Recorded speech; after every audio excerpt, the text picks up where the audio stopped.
and sports editor for the MIA Wave. With the upcoming elections coming up in the state of Florida, the Wave editorial board invited candidates from District 81 that are running for Florida State Legislature.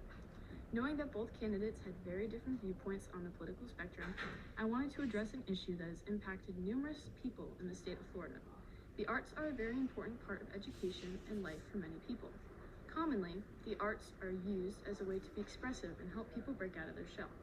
This past September, Florida Governor Ron DeSantis placed his veto on cutting the state's art budget from $32 million to $0.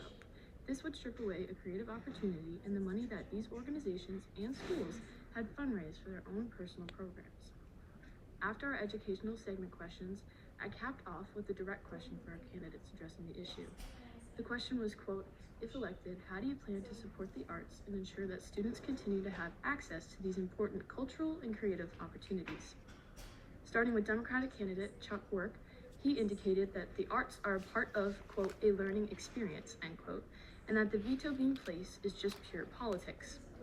Work stated that it is, quote, "not that much money," end quote, and he would, quote, "work to restore that aggressively." Well, the arts are part of the learning experience, and how you can separate the arts from the learning experience, I don't understand, number one. Number two,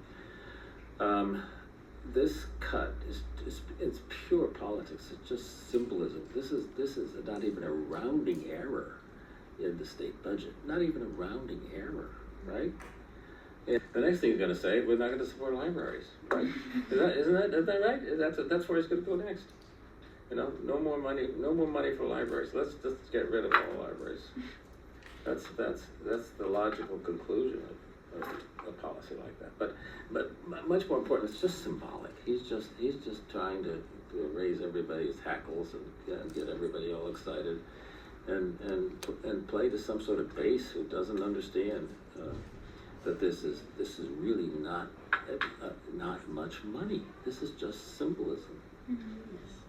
And this is so important to us. I mean, it's not much money in the terms of the budget, but it's very important to all of these programs down here. So you plan on restoring? Oh, absolutely. I would work to restore that aggressively.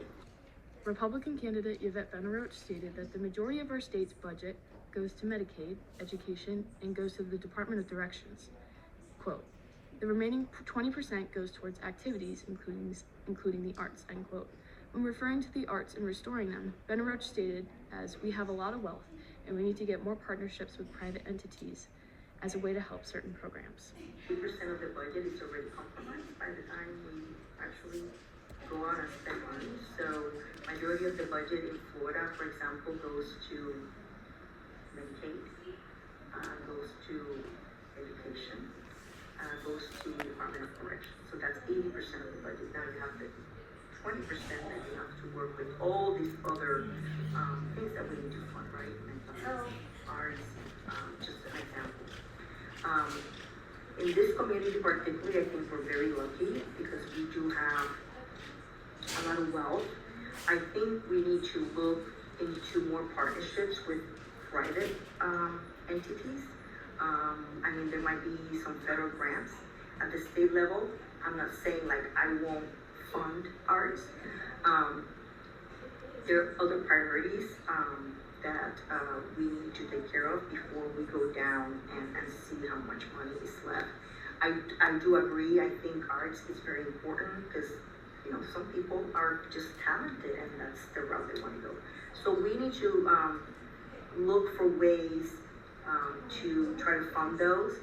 I don't think government is always the answer. I'm a fiscal conservative. I do believe that our taxpayers, we need to be responsible with that money, and there's a lot of other needs that we have to meet. But if we find a way to fund it, or if we find a way to partner up, or if we find creative ways to make sure that arts get funded, I'll make sure that we look at it, and if it's possible, then I will vote for it. Cassie Latender, reporting for IMIA. Please like and subscribe.